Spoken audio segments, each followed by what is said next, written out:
I mean, I think it was like last week I finally accepted and realized that I'm going to be out of like my number one product for, it could be 8 weeks. And I've made a plan, you know, and it just is what it is, you know, but it's, you know, it's still hard to accept. It's challenging, right? And I'm thinking, Preston knows what this is like, and if there's any way that I could spin it, it would be like talking to you. I mean, because, you know, you make a product that people become accustomed to getting and it being of the highest standard, and the standard is set by us, right? And I get that, you know, it might be, it's not as, in my mind, it's not going to be as upsetting to somebody like, I can't buy that bluegrass soy sauce. I want it to be. You know, I'm sorry if it ruined your day, but that makes me feel really good that it's that important to you. Right. But I know you go through the same thing. All day, every day, for decades now. But yeah, it's not really a spin so much as educating people. You know, in the bourbon business, we're not making vodka where you can crank it up, you know, crank out as much as you want and have a tanker vessel on its way to the other side of the world in a matter of weeks. Right. We're making 10 to 23-year-old products, so you can't crank the hands of time any faster than they tick along on their own. So it's just a matter of educating people. If you want the quality, unfortunately, you're going to have to wait for it. And we didn't make enough 15, 20 years ago when it would have mattered. So, you know, we're behind the 8 ball. You know, demand is climbing faster than we're able to keep up with. Even though we keep making more and more, the demand keeps going up. So close. Now this is when you guys start to improv and you So take all your clothes off and you run out the door. I think for me, there's some principle to it. There's integrity, right? Not willing to sacrifice the quality just to get it out there. Correct. You know, and I would imagine that, you know, it's the same, right? It's a slippery slope. You know, because in a competitive industry, like if you just, all right, we got to lay a bunch down, because part of the mystique is that it's hard to get. Yeah. People ask us all the time, though, well, why don't you just put out like a 4 or 5-year-old product? Just so you have something out there. Well, that's not our wheelhouse. We're not willing to sacrifice that quality and that integrity just to have another bottle to sell. You know, Pappy's motto was, we make fine bourbon at a profit if we can, at a loss if we must, but always fine bourbon. So yeah, we're sacrificing sales dollars, but we're not losing sleep over that. We'd be losing sleep over a decision to just get something out on the market that didn't meet our family's quality standards. And so it's just a matter of educating the consumer. You know, if you really like this product, you know, I think 8 weeks is a drop in the bucket compared to 20 years. So I get it. But it is nice to know that people want it that badly that they're mentioning it to you. I haven't really, it just started. Okay. You know, I went through this with another product over the summer where, you know, we had created a standard, almost unknowingly. You know, because in the past the way we would test the soy sauce was all sensory, and it was based on, you know, my tastes, you know, my eyes, but the things I've learned over the last 17 plus years are, I can lab test for some of this stuff to help us, whether it's, pH is simple, and that's just something we have to do for shelf stability. But we can scientifically test for umami. Really? Based on, nitrogen levels and protein levels. And so we do that. And we started doing that several years ago, and we have this data. And finally, I was like, okay, now we have this. We're going to start to implement this into the product that we decide to process. And before we put it through the press, and when it's in mash state, we will take a small sample. We'll take it all the way to the finish as if it were going to go in the bottle, and we send it out to a lab to get tested. And it's made a difference to us, Really? And it's good to have like scientific data where it's not just a subjective, because I can tell you what tastes good about soy sauce. Like I don't know. I didn't have this lifelong passion for making soy sauce. It was just one of those things, but I've submersed myself in it. I understand it. Yeah, we test everything in a lab as well, but there's still nothing as powerful as the human palate. Exactly. A lot of the scientific equipment can,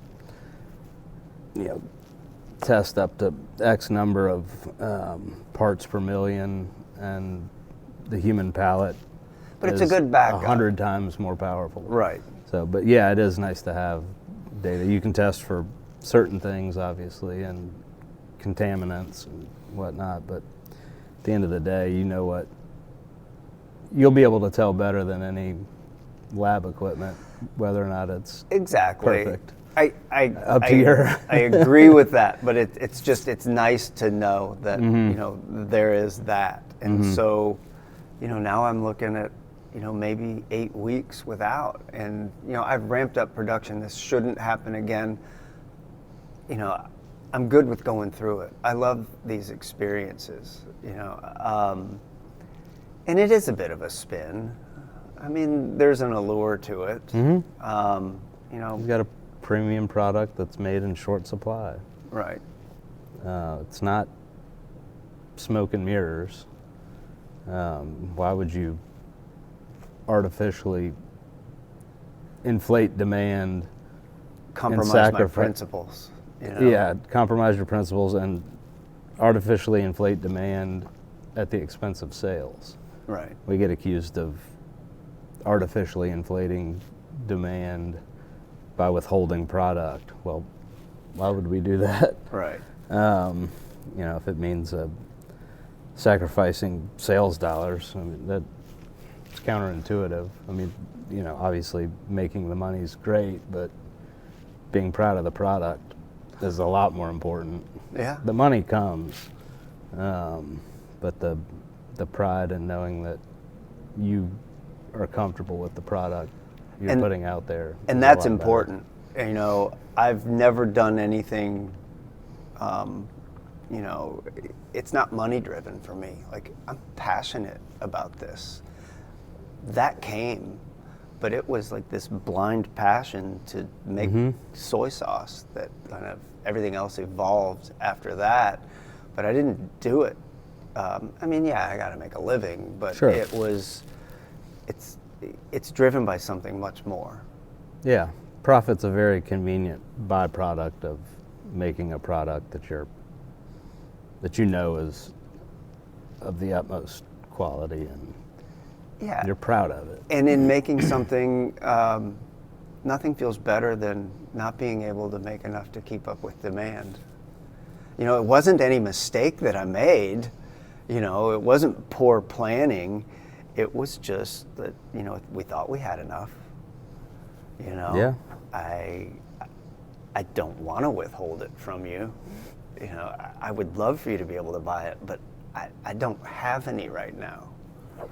We ask the question of consumers a lot who complain about not being able to find it now when they used to be able to. And the question is, have you ever told anybody about this product?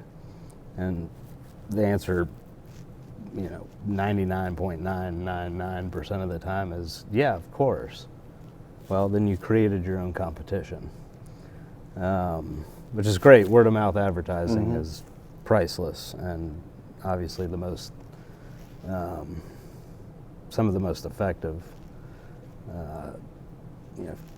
Somebody if a friend of yours mentions a product that he can't live without, chances are you're going to go try it. Yeah. Either that, or he or she's cooked with it for you, and sharing a